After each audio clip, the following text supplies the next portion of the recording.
Nebraska had its day at Big Ten Media Days yesterday, and Matt Rhule wants you to put away the voodoo dolls. We discuss next.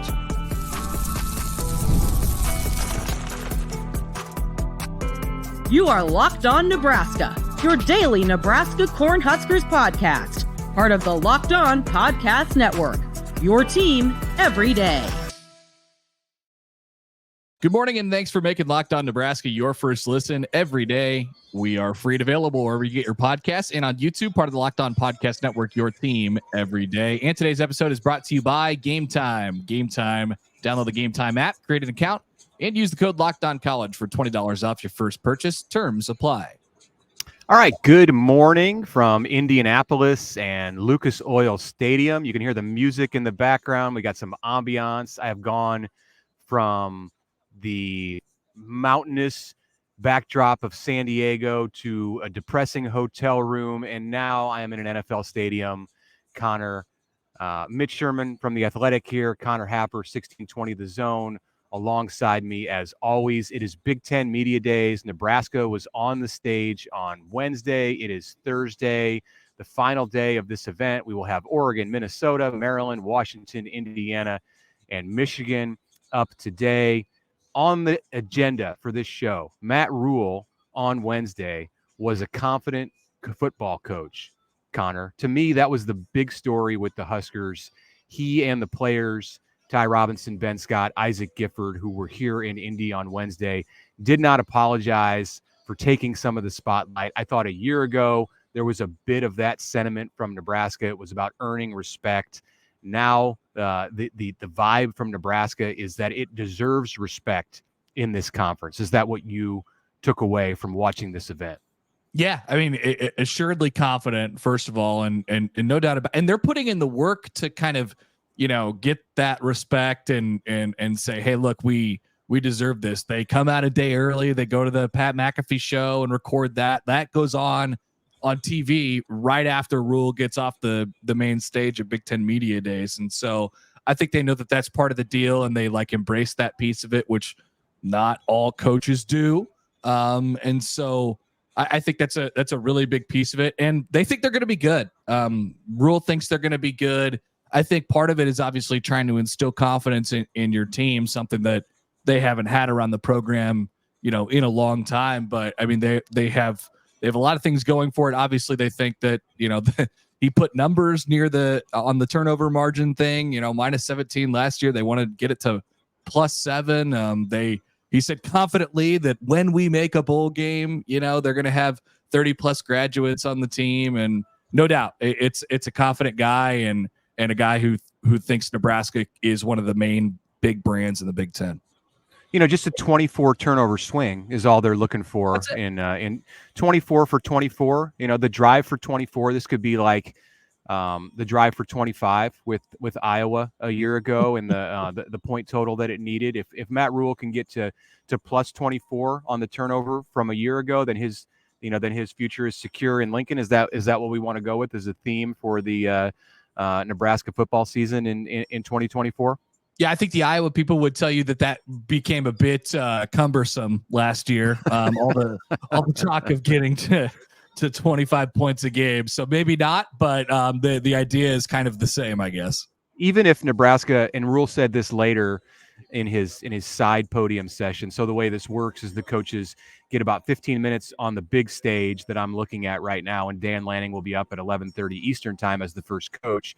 And then later in the day behind me, there's 45 minutes of just whatever it is that the writers in attendance need to cover. And Matt Rhule was very relaxed in that session. In fact, he got to that session, he asked Keith Mann for a cup of coffee, and then he berated Keith Mann for bringing him a cup of coffee when the TV cameras were on. He said, I've been asking for a cup of coffee all day, and you finally bring it to me when the TV cameras are on. So always good to rib Keith Mann, the media relations director for the Cornhuskers. And Rhule started his 45 minutes on the side podium by looking out at the media and saying, you probably all wonder why I brought you here today.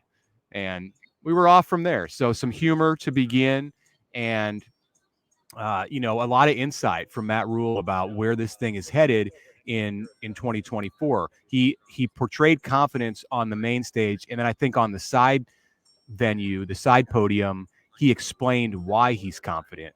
Nebraska expects this defense in 2024 to be every bit as good, likely better than what it had a year ago, with 10 players coming back who started 4 or more games a year ago.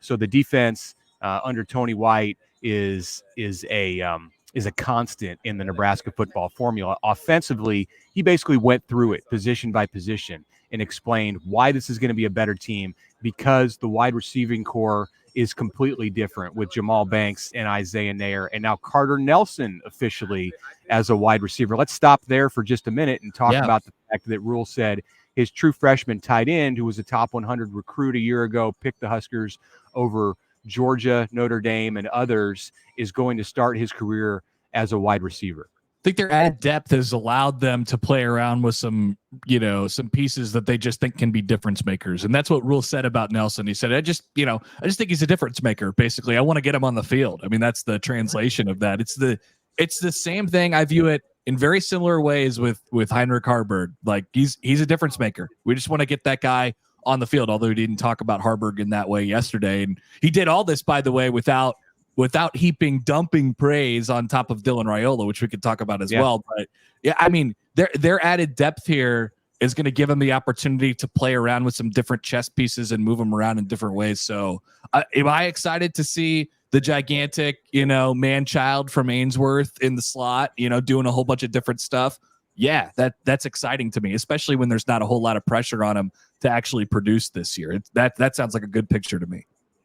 Yeah, Carter Nelson in the slot is really not all that much different than Carter Nelson at tight end. A tight end is going to be lined up next to an offensive tackle, or, depending on the set, you may take a tight end and line him up wide to the sideline, which we'll see with Thomas Fidone. So there may be times in this scheme where Thomas Fidone is technically the tight end, or Nate Borkature is technically the tight end. Carter Nelson's playing the slot, a wide receiver position.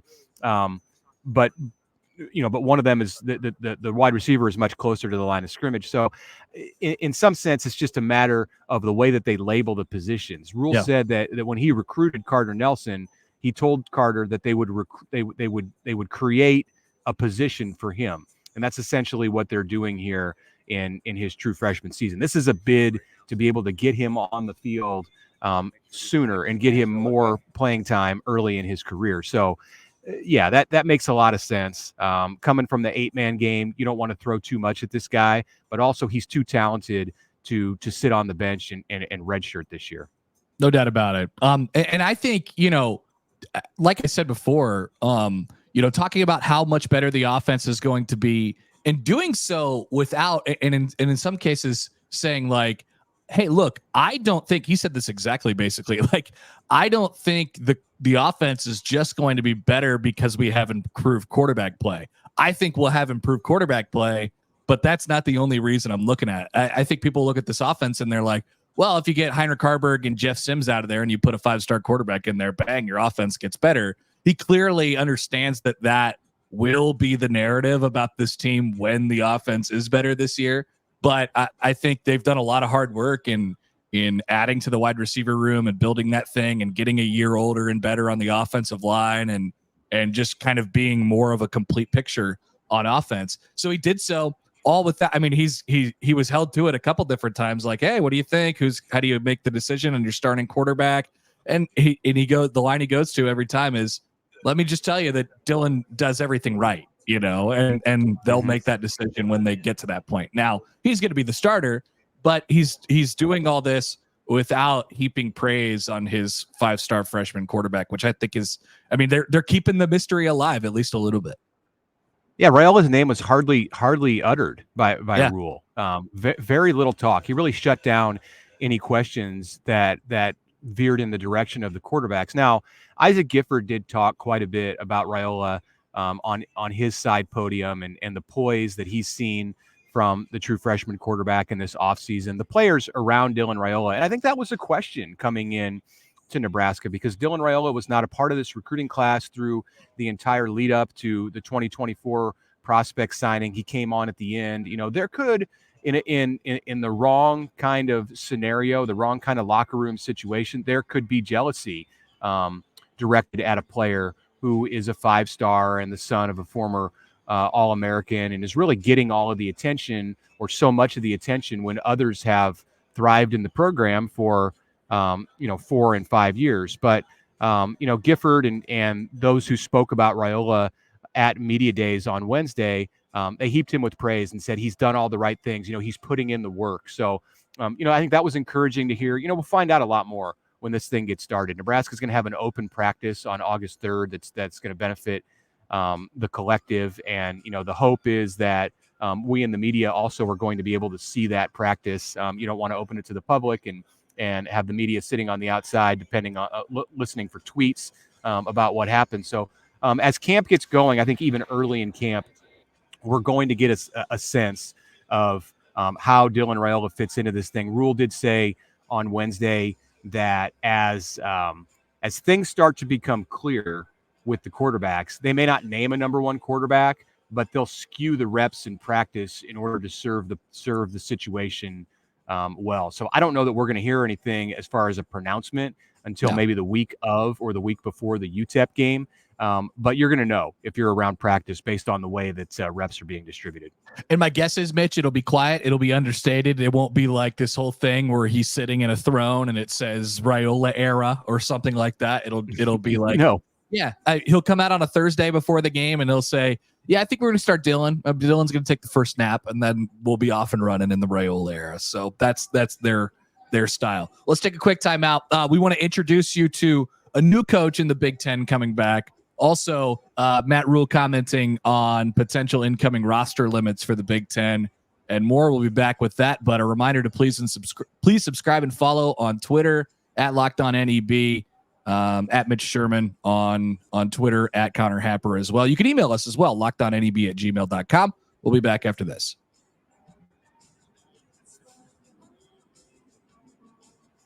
All right, Mitch Sherman here for Game Time. It is coming up on college football season. The pennant races are nearly in full swing in Major League Baseball. This is the time to get excited about fall sports and late summer sports around here. And if you've got a game that you'd like to see in person, Game Time is going to make that experience much easier. It is an authorized ticket marketplace of Major League Baseball. Game Time makes getting tickets faster and easier because prices on the Game Time app go down the closer you get to first pitch. So whatever you want to do this summer, whether it's concerts, baseball, college football coming up, if it's a hot ticket, it's going to be there on Game Time. I love that you can see flash deals. You can see views from your seat. You can customize the spot from which you want to watch the game in a particular stadium. So take the guesswork out of buying tickets with Game Time. Download the app, create an account, and use the code LOCKEDONCollege for $20 off your first purchase. Terms apply. Again, download the app today. Last minute tickets, lowest price guaranteed.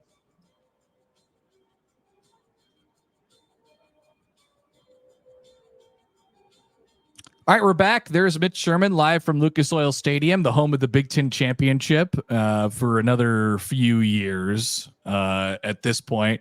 Mitch is there. Connor Happer back here with you in Omaha. The biggest story from yesterday from Big Ten Media Days, or maybe the biggest thing that happened, involves one of the new coaches. And if you say, all right, well, who's the most likely new coach to make some noise with what he says?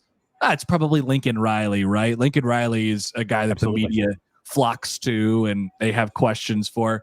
Well, it happened to be the understated DeShaun Foster, the coach of UCLA, who made waves by making his opening statement just to lead off the day yesterday.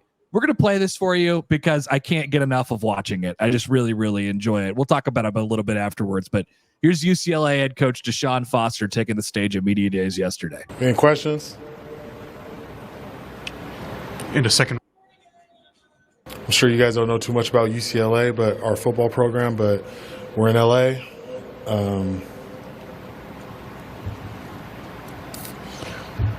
It's us and USC. We I'm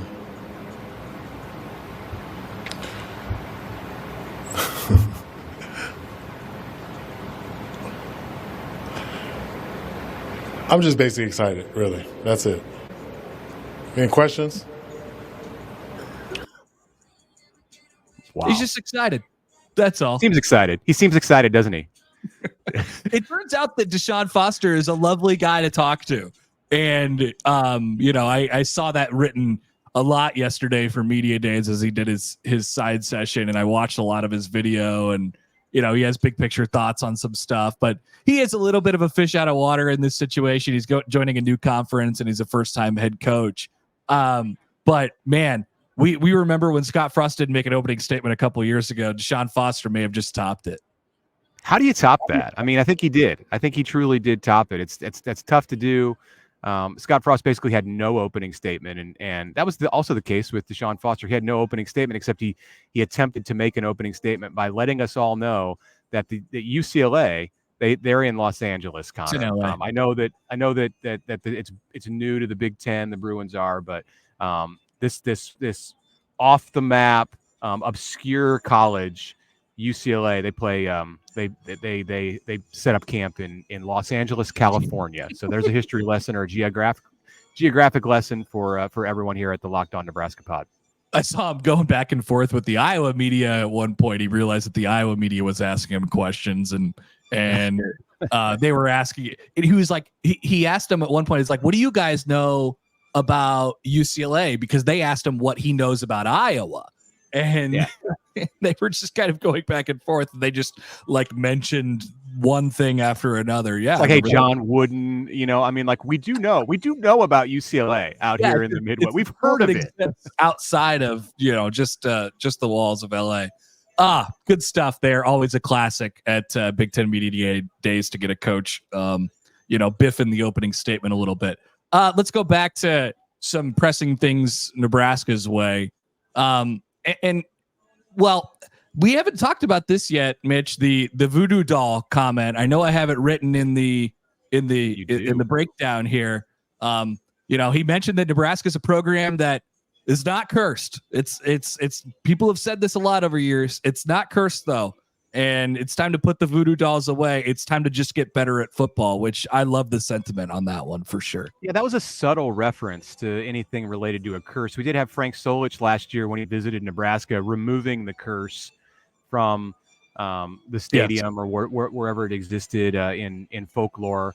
This was in reference to a question or part of an answer that Matt Rhule gave about the turnovers. And he's just basically saying, we can get past this. This is not our destiny to turn the ball over 17, be minus 17, turn it over 31 times in a football season. So put the voodoo doll away. Yeah, I liked the reference.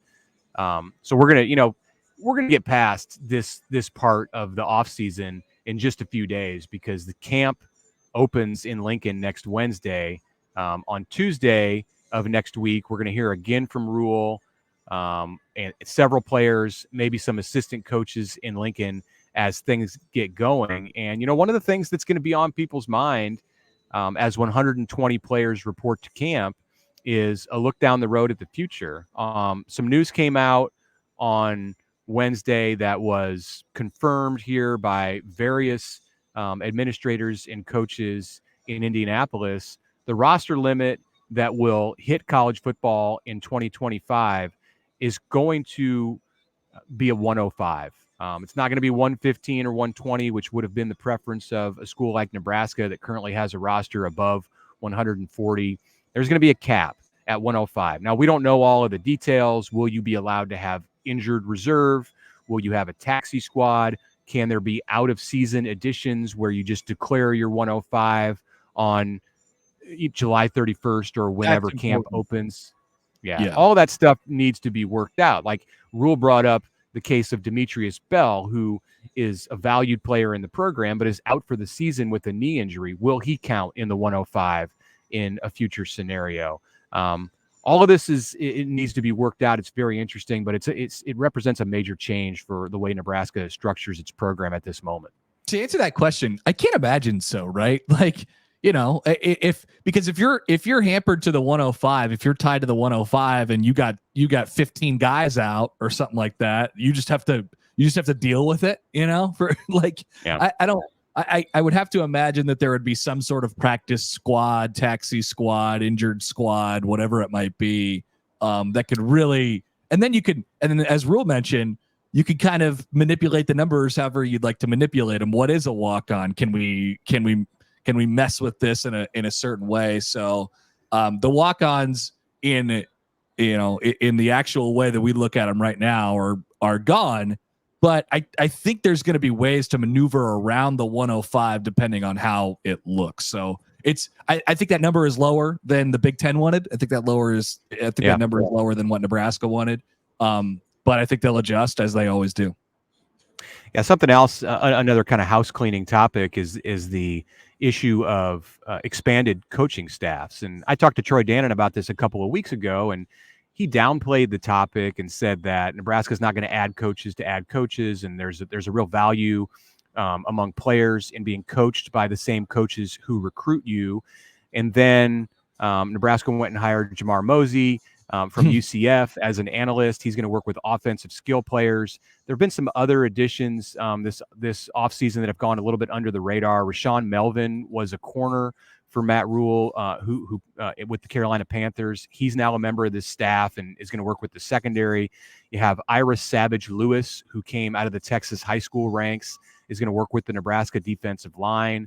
Ron Brown is going to be able to coach yet again for another Nebraska coach. He's been a part of Rhule's support staff and was a part of Scott Frost's support staff. And he will continue in a support staff role, but he can get on the field at practice and work with the return specialists and the fullbacks. So I think that there is going to be quite a bit of change among the coaching staff. You may have upwards of close to 20 coaches who are coaching on the field, and that doesn't even necessarily include all of the grad assistants and quality control guys. I asked Rhule, will you have coaches who are not considered full-time coaches, and that may be a word that goes away, just like the important coaches, right? the guys who make $400,000 to $600,000 to $800,000 a year, position coaches, maybe we could call them, right? Like that. Right. I said, will you have some of those who are not on the road recruiting? You can still only send 10 on the road recruiting.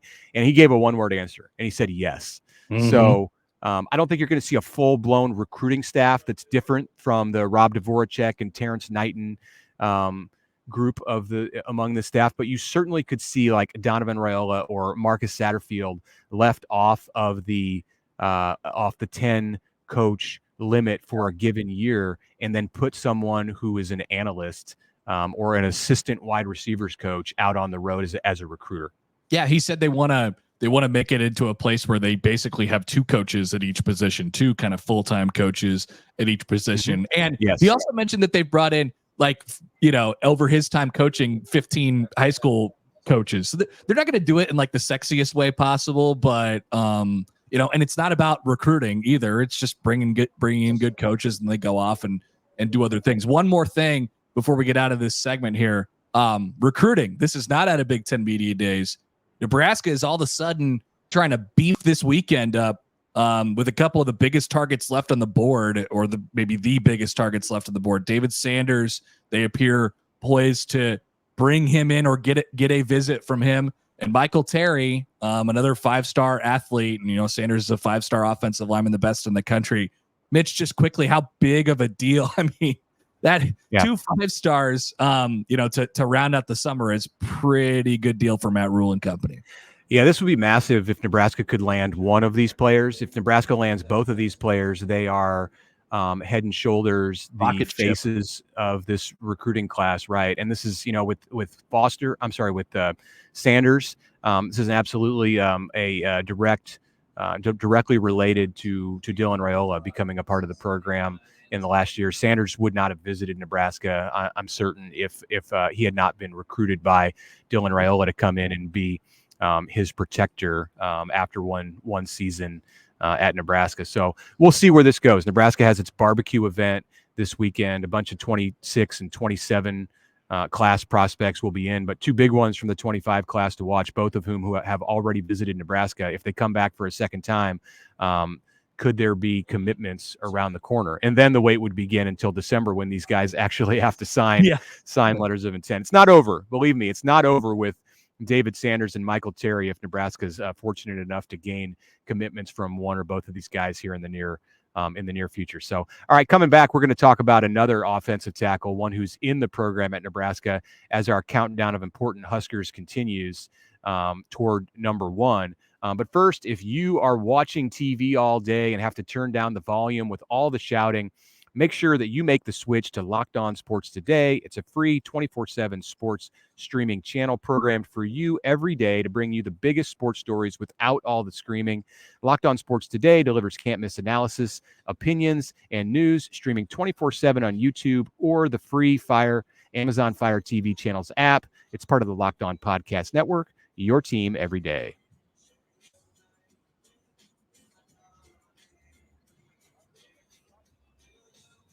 All right, rocking out to some good music here in the background at Lucas Oil Stadium, getting ready for day 3 of Big Ten Media Days. I am Mitch Sherman of The Athletic. Connor Happer from 1620 The Zone in Omaha is here with me. He's back in Omaha. So to finish the show today, we're going to go back to our countdown of most important Huskers. I feel like we've been doing this for a while, Connor, but we are through the top 5. Today is number 4. We've had Javen Wright, Tristan Alvano, Ben Scott, who was here in Indianapolis yesterday, Thomas Fedoni, who was talked about quite a bit by Matt Rhule yesterday in Indy, Jamal Banks, the wide receiver, Isaac Gifford, another Big Ten Media Days participant, was number 5 on our list. Number 4 of the most important Huskers for Nebraska's success in 2024 is, I will leave it to you.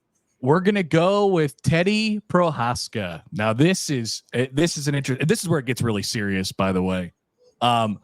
First of all, before we get to Teddy, did you ask Isaac and Ben how their thoughts on being in the top 10 in our countdown? Since you were around them. How can I phrase this answer? I did not. I just don't think that was the right moment. I think we need to have a special. I would need to present them with some kind of a certificate in a one-on-one, more of an intimate setting than what we had here in the Dome.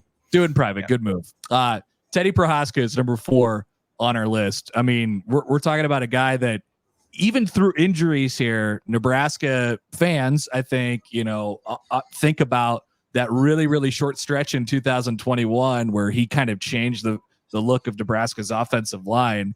He's a lot like Fedoni, who we had at number 7 on this list, who just we know he's really talented. We highly thought of as a recruit, and then has battled through injuries so far in their career. And so you get him now in a situation where he's stacked a little bit of health at this point.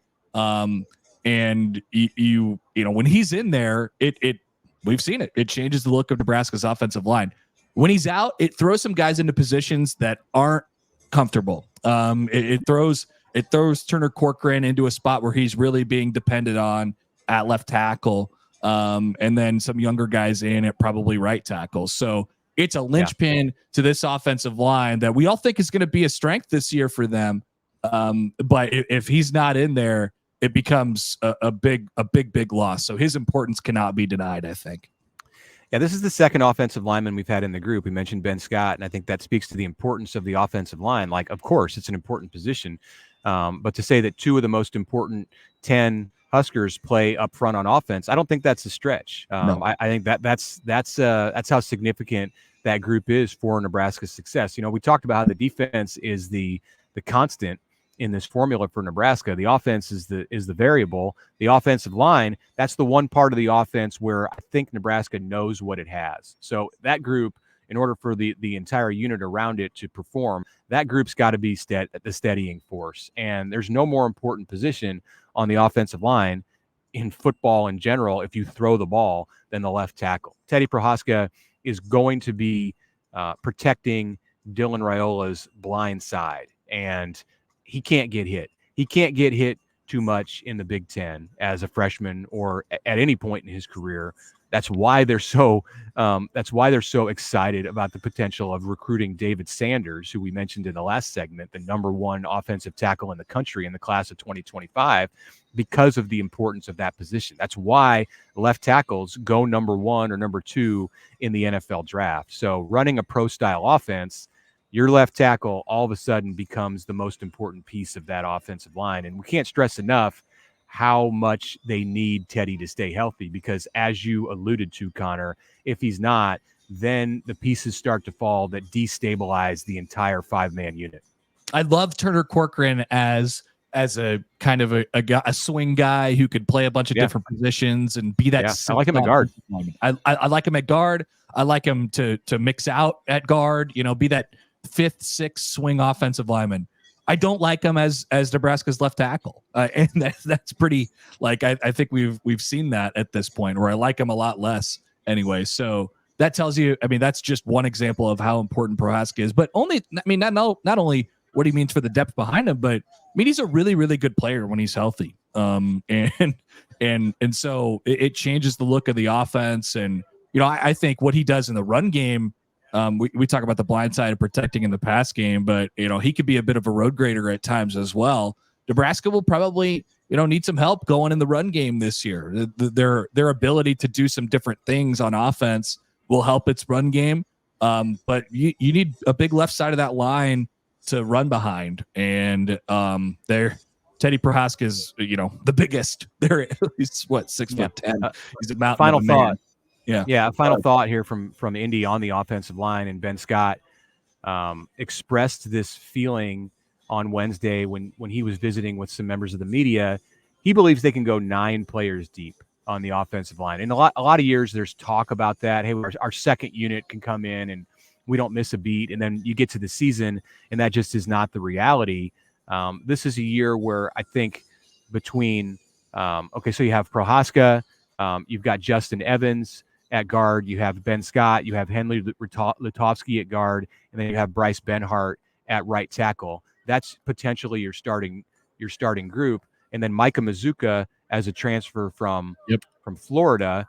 He's a backup guard, perhaps somebody who works into a starting role at some point this year. I think certainly has high-end talent among that group. We mentioned Turner Corcoran, and then 2 young guys, Tyler Kanak and Gunnar Gatula, backing up at the tackle spots. They are all very much in the mix to receive considerable playing time. So that is 9 right there. And if that's the way that Nebraska comes out of camp with those 9 and everyone stays healthy, with Prohaska and Benhart as the bookends, then you're looking at a group that can be the strength or a strength of this entire football team. All right, that's it for us today on the Locked On Nebraska podcast. We'll send Mitch off from Indianapolis. Excited to hear from Dan Lanning and company today. And stick with the Locked On Nebraska podcast because you never know where Mitch might be next. This is an exciting game that we're going to play. Before we go, back in the basement. Locked On has launched the first ever national sports 24/7 streaming channel on YouTube, and it's also available on Amazon Fire TV and the free Fire TV channels app. Locked On Sports Today is here for you 24/7, covering the top sports stories of the day with the local experts of Locked On, plus our national shows that cover every league. Find Locked On Sports Today now available on the free Fire TV channels app.